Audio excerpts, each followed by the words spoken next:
ഒരിക്കലും നമ്മൾ സിനിമയിലേക്ക് അഭിനയിക്കുമ്പോൾ നമ്മളെ വിളിക്കുമെന്നോ അല്ലെങ്കിൽ നമുക്ക് വേണമെന്നോ ഒന്നും തോന്നിയിട്ടില്ല. നമുക്ക് നിക്ക കളിയിലാണ് നാടകമാണ്. അവർ 365 ദിവസമുള്ളതിൽ 330 നാടകം വരെ കളിച്ച ദിവസങ്ങളുണ്ടായിട്ടുണ്ട്, കൊല്ലങ്ങളുണ്ടായി. അപ്പോൾ അതുകൊണ്ട് നമുക്ക് ആ ഒരു പരാതിയും പരിഭവമൊന്നും മനസ്സിലുണ്ടായിരുന്നേ ഇല്ല. പിന്നെ നമ്മൾ ഇപ്പം ഞാൻ പറഞ്ഞു സിനിമയിലേക്കായി എന്ന് പറഞ്ഞാൽ നമ്മുടെ കലാകാരന്മാരുടെ ഒരു സംഘടന ഞങ്ങൾ അവിടെ രൂപീകരിച്ച് ഇപ്പം മധുര 17 നിൽക്കുകയാണ്, 18 പോകും. അപ്പോൾ അതിന് വാവയെന്നാണ് ഞങ്ങൾ വിളിക്കുന്നത്. അതിന് ആർട്ടിസ്റ്റ് വെൽഫെയർ അസോസിയേഷൻ എന്നാണ് അതിൻ്റെ ഫുൾ ഫോം. അങ്ങനെ ഇരുന്ന് അവൻ്റെ പൊതുസമ്മേളനം നടക്കുമ്പോൾ സിദ്ദിഖ് പറഞ്ഞു, ഞാൻ പള്ളിക്കൽസോട്ടുണ്ട് നിൽക്കുമ്പോൾ തുടങ്ങി ചേച്ചിയുടെ നാടകം കാണുന്നതാണ്, ചേച്ചിയൊക്കെ ഒന്നും ഇതുവരെയും ഒരിടത്തും എത്തിയിട്ടില്ല, രക്ഷപ്പെട്ടിട്ടില്ല എന്നാണ് ഉദ്ദേശിക്കുന്നത് പറഞ്ഞു.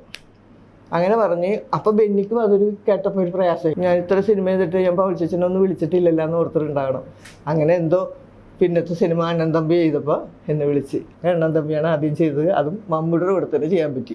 അതിനിടയ്ക്ക് മമ്മൂട്ടിയായിട്ട് 75 കാലഘട്ടത്തിൽ ഒരു നാടകം കളിക്കാൻ പറ്റി. അത് നമ്മളുടെ അവിടെ ഒരു ചിന്നൻ എന്ന് പറഞ്ഞൊരു പയ്യൻ, അയാൾ എഴുതിയിട്ട് ആ നാടകം 2 നാടകം പുള്ളി എഴുതി, സബർമതി എന്ന് പറഞ്ഞ ആന്തോളനം. ഈ 2 നാടകവും മമ്മൂക്ക അഭിനയിച്ചിട്ടുണ്ട്. അപ്പോൾ അതിൽ ഒരു നാടകം സബർമതി എന്ന് പറഞ്ഞ നാടകം കളിക്കുമ്പോൾ ഒരു പെണ്ണിളി അത് ഞാൻ ആയിരുന്നു. അങ്ങനെ അന്ന് മമ്മൂക്ക് ലോ കോളേജിൽ പഠിക്കുന്ന സമയത്തായിരുന്നു അത്. അപ്പോൾ ഞാൻ 10ാം ക്ലാസ്സിൽ, മമ്മൂട്ടി ലോ കോളേജിൽ. പക്ഷെ ഇപ്പം മമ്മൂട്ടി ഞാൻ ഒപ്പം പ്രായമായി. ഇപ്പം മമ്മൂട്ടിയുടെ കൂടെ ഒരു സിനിമക്ക് വിളിച്ചിട്ട് പിന്നെ അവതരണം വിളിച്ചില്ല. അങ്ങനെ ഒരു സംഭവം. അപ്പോൾ അതാണ്, അങ്ങനെയൊക്കെയാണ് സംഗതികൾ. ഇപ്പോഴത്തെ ന്യൂജൻ പിള്ളേർക്ക് പറ്റിയ അമ്മമാരുടെ വേഷം ചെയ്യാൻ നമുക്ക് പറ്റൂല. നമുക്ക് അതിനെ കവിഞ്ഞുള്ള ഒരു അമ്മയുടെ അമ്മ അല്ലെങ്കിൽ അപ്പൻ്റെ അമ്മ അങ്ങനെയൊക്കെ ചെയ്യാനുള്ള പ്രായപരിധിയായില്ല. അപ്പോൾ അത് അങ്ങനത്തെ റോളുകൾ വരുമ്പോൾ നമുക്ക് സ്വാഭാവികമായിട്ടും ഒരു വ്യത്യാസങ്ങളാണ് വരുന്നത്. അതിപ്പോൾ നമുക്ക് പറയാൻ പറ്റില്ലല്ലോ, അത് കഥാകൃത്തിൻ്റെ കയ്യിലല്ലേ ഇരിക്കുന്നത്. പക്ഷെ എനിക്ക് വേഷങ്ങളുണ്ട് കേട്ടോ, നല്ല ഞങ്ങൾ എഴുതി വെച്ചിട്ടുണ്ട്. അത് പ്രൊഡ്യൂസറാകാത്ത ഒരു ഇതുള്ള പടങ്ങൾ വരാനുണ്ട്. ഇപ്പം ഈ ഇതിൽ നല്ല വേഷമാണ് ബിജു മേനോന്റെ പടത്തിൽ.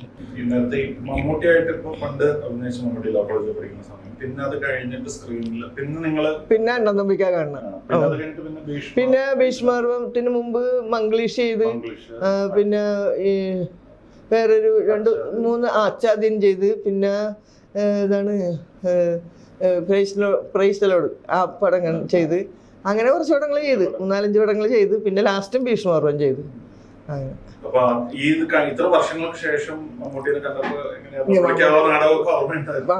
മമ്മൂക്കൊക്കെ ഓർമ്മയുണ്ട്.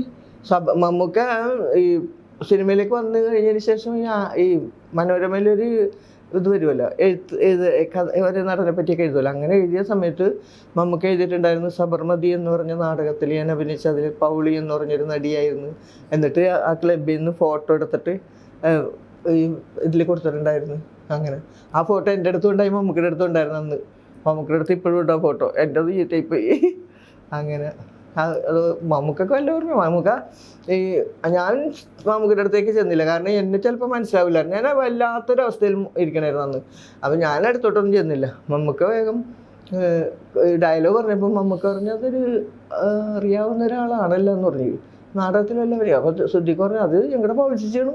പിന്നെ മമ്മൂക്കാന്ന് പറയുമ്പോൾ പറഞ്ഞു പൗളി എൻ്റെ കൂടെ കളിച്ചിട്ടുള്ളതല്ലേ എന്ന് പറഞ്ഞു. പുള്ളി നീറ്റ് വന്നു. അപ്പം നമ്മൾ ആദ്യത്തെ സിനിമയ്ക്ക് ചെയ്യുമ്പോൾ പ്രധാന നടന്മാർ വരില്ല.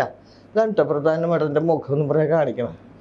അപ്പം ഞാൻ മുഖം നോക്കില്ല, ക്യാമറ നോക്കില്ല, ഞാൻ എൻ്റെ ഡയലോഗ് അങ്ങോട്ട് പറയട്ടെ. അപ്പോഴാണ് പുള്ളി വന്നിട്ട് പുള്ളി അങ്ങോട്ട് നിന്നു. എന്നിട്ട് പറഞ്ഞു താനെന്താണ് മിണ്ടാണ്ട് വന്നത്? ഞാൻ പറയും മമ്മൂക്ക എന്നെ മനസ്സിലായില്ലെങ്കിൽ എന്ന് ഓർത്തിട്ടാണ് ഞാൻ മിണ്ടാഞ്ഞെന്ന് പറയും. തന്നെയൊക്കെ ഞാൻ മറക്കുള്ളൂ, ഞാൻ എല്ലാവരും ഓർത്തിരിക്കുന്ന ആളല്ലേ. അങ്ങനെ പിന്നെ 1 മണിക്കൂർ പിന്നീട് സംസാരിച്ചിട്ട് അപ്പം നമുക്ക് തന്നെ പിന്നെ വന്ന് മമ്മൂക്കയുടെ മൊത്തമൊക്കെയാണ്. അപ്പോൾ സ്വരാജ് പറയും ഇനി കരഞ്ഞത് മതി, ആരെങ്കിലും വരുമ്പോൾ കരഞ്ഞാൽ മതി എന്ന് പറയും. അപ്പോൾ ഞാൻ വേഗം എന്ന് പറഞ്ഞിട്ട് ഇങ്ങനെ കണ്ണീര് വേഗം തുടങ്ങി. അപ്പോൾ വേഗം മമ്മൂക്ക പറഞ്ഞ് ഇങ്ങനെ കാണിക്കണ്ട, ഇങ്ങനെ കാണിച്ചെന്ന് പറയും. ശരിയെന്ന് കാണിക്കാൻ പറഞ്ഞു. അങ്ങനെ അപ്പോൾ ഇങ്ങനെ കാണിച്ചു. അപ്പോൾ ഒരു സംവിധായകനുമായി. ഈ പെർഫോം ചെയ്യുന്ന സമയത്ത്, സിനിമയിൽ അഭിനയിക്കുന്ന സമയത്ത് ഓപ്പോസിറ്റ് ആക്ടറിന്റെ ഒരു ആളുടെ പെർഫോമൻസ്, അതിൽ നിന്ന് എന്തെങ്കിലും ക്യൂ എടുക്കുകയോ അങ്ങനെയൊക്കെ എന്തെങ്കിലും റിയാക്ട് ചെയ്തിട്ട് കൂടെ നിൽക്കുന്ന ആൾ നല്ല ആളാണെങ്കിൽ നമുക്ക് ഇത്രയും കൂടെ അഭിനയിക്കാൻ നല്ലതാണ്. അപ്പം മമ്മൂക്കയാണ് നിൽക്കണമെങ്കിൽ നമ്മൾ അത് കീപ്പ് ചെയ്ത് തന്നെ പറയും. എന്ന് പറഞ്ഞാൽ മമ്മൂക്കയുടെ റിയാക്ഷൻ ഇന്നതായിരിക്കും നമുക്കറിയാമല്ലോ. ഇപ്പം ഭീഷ്മറും പറഞ്ഞപ്പോൾ ഭീഷ്മർത്തിൻ്റെ ഡയലോഗ് എന്ന് പറഞ്ഞാൽ അവിടെ സിങ് സൗണ്ടാണ്, നമ്മൾ കാണാം, എല്ലാം പറയണം. ആ ഡയലോഗ് തന്നിട്ട് പിന്നെ മമ്മൂക്ക വരുമ്പോഴാണ് മമ്മൂക്കനെ ആദ്യം കാണിക്കണത് എൻ്റെ ഡയലോഗിലാണ്. ആ ഡയലോഗ് നല്ല മനോഹരമായിട്ട് എനിക്ക് ചെയ്യാൻ പറ്റിയെന്നുള്ളതാണ്. ഭയങ്കര ഇട്ട് ഇമോഷണലായിട്ട് അവസാനം നിർത്തുമ്പോൾ മമ്മൂക്ക എന്നോട് ഇങ്ങനെ കാണിച്ചു. അപ്പം അതൊക്കെ നമുക്കൊരു അവിടെ ഇരിക്കണ ആളിൻ്റെ പവറും കൂടി നമുക്ക് കിട്ടും. എന്ന് പറഞ്ഞാൽ ഇരിക്കണത് പത്മശ്രീ മമ്മൂട്ടിയാണ് എന്ന് പറഞ്ഞിട്ട് കാച്ചട. അപ്പം അതുപോലെ അങ്ങനെയാണ് എല്ലാവരും കൂടി. അത് നമുക്ക് കൂടെ നിൽക്കുന്ന ആൾ നല്ലതാണെങ്കിൽ ഇത്തിരി കൂടി നമ്മൾ പവറാവും ആകാൻ പറ്റും. അവർക്കും അതുപോലെ തന്നെ കിട്ടും. അമൽ നീരദിൻ്റെ കൂടെ മുന്നറിയിപ്പ്, പിന്നെ മുന്നറിയിപ്പല്ല, മറ്റേ യൂബിൻ്റെ പുസ്തകം, പിന്നെ ഇത് 5 സുന്ദരികൾ, ഭീഷ്മറും. ഒരു സിനിമ എനിക്ക് മിസ്സായിപ്പോയി അതിനിടയ്ക്ക്. അത് ഒരു പടം വേറെ വന്ന് കയറിയപ്പം ചെല്ലാൻ പറ്റിയില്ല. നല്ല സാധനം ഇടുന്നത്. പക്ഷെ ഞാനത് മറ്റേ CA എന്ന് പറഞ്ഞൊരു പടം, അതിനകത്ത് മറ്റേ ദുൽഖറിൻ്റെ അതിൻ്റെ ഒരു പള്ളിയിൽ നമ്മുടെ മുത്തുമണിയുടെ അമ്മ കയറി പറയണ ഡയലോഗ്, അതെൻ്റെ ഡയലോഗായിരുന്നു. എനിക്കത് ഈ വെൽക്കം ടു സെൻട്രൽ ജയിലിൽ ആ സിനിമ ചെയ്തിട്ട് ഡേറ്റ് മാറി, അവരും ഡേറ്റ് മാറ്റിപ്പോയി. അത് കാരണം ചെയ്യാൻ പറ്റിയില്ല. ഈ ഡേറ്റ് എനിക്ക് ഇവർ തന്നതാണ്, എന്നിട്ട് പക്ഷേ ആ ഡേറ്റും പിന്നെ അവർ മാറ്റി. അപ്പോൾ അത് ചെയ്യാൻ പറ്റിയില്ല. നല്ലൊരു സാധനം വരുന്നത്. ചെയ്യണം എന്ന് ആഗ്രഹമുള്ള എന്തെങ്കിലും ഒരു ടൈപ്പ് കഥാപാത്രം ഉണ്ടോ ഇനിയും? എന്തെങ്കിലും എനിക്ക് അങ്ങനെ ഒരു സാധനം കിട്ടിയാൽ കൊള്ളാമായിരുന്നു, അങ്ങനെ എന്തെങ്കിലും ഉണ്ടോ? അങ്ങനെ കുറേ ആഗ്രഹങ്ങളുണ്ട്. കുറേ നല്ല വേഷങ്ങൾ നമ്മുടെ മനസ്സിൽ കിടപ്പുണ്ട്. പക്ഷെ വീട്ടല്ല, അറിഞ്ഞ ആരെങ്കിലും ചെയ്യണം.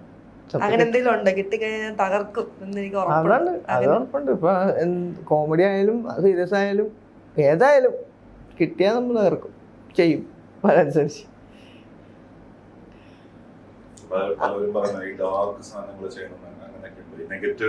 അതെ, അങ്ങനത്തെ മറ്റേ അപ്പൻ സിനിമ ചെയ്തത് ഭയങ്കര ഇതായിപ്പോയില്ലേ, വലിയ വിഷമത്തിലുള്ള സിനിമയാണല്ലോ.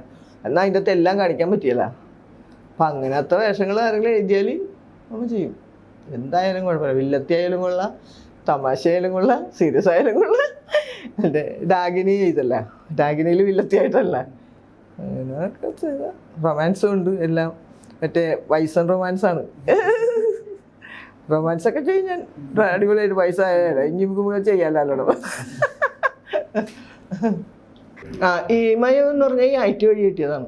ഇതും എന്താ പറഞ്ഞാൽ ഈ 2 അവാർഡിനും IT-ആണ് എൻ്റെ ഇതിൻ്റെ അകത്ത് ആളാ. എന്ന് പറഞ്ഞാൽ കൊച്ചിക്കാരെ കുറേ വേണം സിനിമക്കാർക്ക് വേണമെന്നുണ്ടെങ്കിൽ IT-നോട് എന്ന് ചോദിക്കും. അങ്ങനെ IT കുറേ ആൾക്കാരൊക്കെ ഇങ്ങോട്ട് പറയും. അപ്പം അത് കഥ വായിച്ചപ്പോൾ ഒരു കഥാപാത്രം, അപ്പോൾ ഈ കഥാപാത്രം പള്ളിക്ക് കൊടുക്കണമെന്ന് IT ഇതൊക്കെ തോന്നണേ. അങ്ങനെ ഒരു വായിച്ചൊക്കെ കഴിഞ്ഞിട്ട് അപ്പം അതിലൊരു റോളുണ്ട് എനിക്ക്. അപ്പോൾ ഓരോരുത്തർ വിളിച്ച് ഇൻ്റർവ്യൂ ഒക്കെ നടത്തുമ്പോൾ പറഞ്ഞ് പൗളിയുടെ ഞാൻ പറഞ്ഞു ഞാൻ ഇൻ്റർവ്യൂവിനൊന്നും വരില്ല, നിങ്ങൾക്ക് വേണമെങ്കിൽ വെച്ചാൽ മതി എന്ന് പറഞ്ഞു. അങ്ങനെ ഞാൻ പോയില്ല. അങ്ങനെ ഇവരുടെ വിചാരം വിളിച്ച ആളുകളുടെ വിചാരം എന്താണെന്ന് പറയുമ്പോൾ ഒരു കരച്ചിലിൻ്റെ സീനാണല്ലോ, അതൊരു ജൂനിയർ ആർട്ടിസ്റ്റ് മതി എന്ന് കരഞ്ഞാൽ മതി എന്നാണ് ഇവർ ഉദ്ദേശിച്ചത്. അങ്ങനെ ഒരു ജൂനിയർ ആർട്ടിസ്റ്റിനെ കൊണ്ട് അത് ചെയ്യിച്ചപ്പോൾ ലിജോന് ആവശ്യം കയറി. എനിക്ക് ഓർട്ടിസ്റ്റിനെത്താന്നും പറഞ്ഞ് ഭയങ്കര വേണം. അപ്പം ഞാൻ ഈ 5 പിഞ്ചോട്ടിലെ പ്രണയം എന്ന് പറഞ്ഞൊരു സിനിമ ചെയ്തുകൊണ്ടിരിക്കണേ, അത് തീർന്ന് ഒരു സീനും കൂടി ഉള്ളൂ. അപ്പോൾ എന്നെ രാത്രി 12:30 വിളിക്കണേ. പിന്നെ പൗളിച്ചേച്ചി, അപ്പോൾ ആ കൺട്രോളിൻ്റെ കൂടെ ഞാൻ വേറൊരു പടം ചെയ്തിട്ടുണ്ട്. പൗളിച്ചേച്ചി ഒന്ന് നാളെ വന്ന് ഒരു സിനിമയ്ക്ക് ഒന്ന് ജോയിൻ ചെയ്യണം. ഞാൻ പറഞ്ഞു നാളെ ഇതെന്താണിത്? അപ്പോൾ അത് ഒരു വേഷം ചേച്ചീനെ വിളിച്ചില്ല, പക്ഷെ അത്ര വലിയൊരു വേഷമാണെന്ന് തോന്നാഞ്ഞുകൊണ്ടാണ് ചേച്ചീനെ വിളിച്ചത്. ചേച്ചി ഇതിലൊരു വേഷം ചെയ്യുന്നുണ്ട്, ഈ മയം എന്ന് പറഞ്ഞ സിനിമക്കാണ്, ലിജോ പല്ലിശ്ശേരിയുടെ സിനിമയാണ്. അപ്പോൾ ലിജോ പല്ലിശ്ശേരി ഒന്നും ഇത്ര വലിയ ആളെന്നൊന്നും എനിക്കറിയാൻ പറ്റില്ല. ഞാൻ പറഞ്ഞു അയ്യോ ഞാനെങ്ങനെ വരാനാണ് ഇത്, അപ്പോൾ അവിടെ ഒരുപാട് ഇനി ഒരു ദിവസം കൂടെ ഉണ്ട്, അത് ഞങ്ങൾ വിട്ടോളാം, ഇത് രാത്രിയാണ് എല്ലാം ഷൂട്ടെന്ന് പറഞ്ഞു. ചേച്ചി നാളെ 7 മണിക്ക് ചെല്ലാനത്തേക്ക് വന്നോട്ടാന്ന്, വണ്ടി വിടുമെന്ന് പറഞ്ഞു. അങ്ങനെ ഞാൻ ചെന്ന് എനിക്ക് വേറെ ആൾ വന്നിട്ടുണ്ടെന്ന് മനസ്സിലായി. എന്താ എൻ്റെ മരുമോളായിട്ട് അഭിനയിക്കുന്ന പെങ്കുശിൻ്റെ കൂടെ ഒരു കൊച്ചുണ്ട്, അതിൻ്റെ കൊച്ചുണ്ട്. ഈ ഒരു ഉടുപ്പ് തന്നു അവിടെ ചെന്നപ്പോൾ, ഒരു തേഞ്ഞ ഉടുപ്പ് തന്നു. ആ ഉടുപ്പ് ഇങ്ങനെ ഇട്ടപ്പോഴേക്ക് കൊച്ചു പറഞ്ഞു ഇന്നലത്തെ ആൻറ്റി ഇട്ട് ഉടുപ്പ് വരല്ലേ ഈ ആൻറ്റി ഇട്ടേക്കണത്. അപ്പം എനിക്ക് മനസ്സിലായി ചേട്ടാ ഇതിനാൾ വന്നിട്ടുണ്ട്.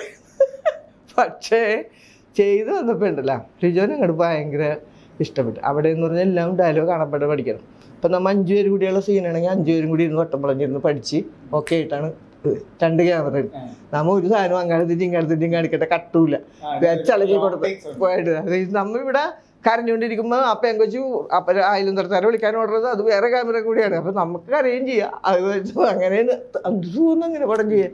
18 ദിവസം സുഖം ഇതാണ് നമുക്ക് സുഖം. നമുക്ക് ഡയലോഗ് അപ്പം അങ്ങോട്ട് പറഞ്ഞ് പോകല്ലേ, ഒന്നും നോക്കാനില്ലല്ലോ. ഇത് അവിടെ കട്ട് ചെയ്ത് പിന്നെ കുറച്ച് കഴിയുമ്പോൾ അത് പറഞ്ഞ് ഇത് പറഞ്ഞല്ലേ വേറെ സിനിമകൾ ചെയ്യണം. അപ്പം ഇത് എന്ന് പറഞ്ഞ് നോക്കിയപ്പോൾ നല്ല സുഖം. ഞാനങ്ങനെ പറഞ്ഞ് നല്ല രസമായിട്ട് പറഞ്ഞ്. അപ്പോൾ കൈനീരി തങ്കരാജനാണല്ല, പുള്ളി നാടൻ നടക്കായിരുന്നല്ല, എൻ്റെ കെട്ടിയാനായിട്ട് അഭിനയിച്ച. അപ്പോൾ പുള്ളി പറഞ്ഞ് എടീ നിനക്കാണ് ഈ പ്രാവശ്യത്തെ അവാർഡ്. ഞാൻ പറഞ്ഞു പിന്നെ അവിടെ വെച്ചേക്കണ് എനിക്ക് എന്ന് പറഞ്ഞിട്ട് ആ കളിയാക്കി പറഞ്ഞു. പക്ഷെ അവാർഡ് കിട്ടിയപ്പോഴും പുള്ളി ആദ്യം തന്നെ വിളിച്ച് ഞാൻ പറഞ്ഞതിന് വല്ല കുറവുണ്ടെന്നൊക്കെ ചോദിച്ചിട്ടുണ്ട്. കരച്ചിൽ ഇത്ര മാത്രം ഒരു ഡിസ്കഷൻ പോയിന്റ് ആയ ഒരു തിയറി ഒക്കെ വന്നിരുന്നു. ഈ കടലിന്റെ ഓളം അനുസരിച്ചിട്ടാണ് കരച്ചിലിന്റെ ടെമ്പോ. അത് എന്താണെന്നറിയോ, നമ്മുടെ നാട്ടില് അതായത് കൊച്ചി ഭാഗത്ത്, എറണാകുളമൊക്കെ ഉണ്ട് കുറച്ച് ഭാഗത്തൊക്കെ, ഇങ്ങനെ മരിച്ചു കഴിഞ്ഞാൽ ഇപ്പം സാറ് വരികയാണെങ്കിൽ സാറിൻ്റെ പേരും പറഞ്ഞ് കറിയും, മറ്റു പഞ്ചായത്ത് മെമ്പർ എന്നും പറഞ്ഞിട്ട് പറയുള്ളൂ. അങ്ങനെ പറയണൊരു പരിപാടിയുണ്ട്. ഇതൊക്കെ എൻ്റെ അമ്മൂമ്മമാരൊക്കെ കരയണത് ഞാൻ കേട്ടിട്ടുണ്ട്. എനിക്കൊരു പ്രാന്തമുണ്ടായിരുന്നു. ഈ ആരെങ്കിലും അയലത്തടുത്ത് മരിച്ചെന്ന് വിചാരിച്ചോ, മരിച്ചത് പോയി കണ്ടിട്ട് പോരും, തിരിച്ച് വേറെ അവർ വിരുന്നേരം വരുമല്ലോ വേറെ ആൾക്കാർ.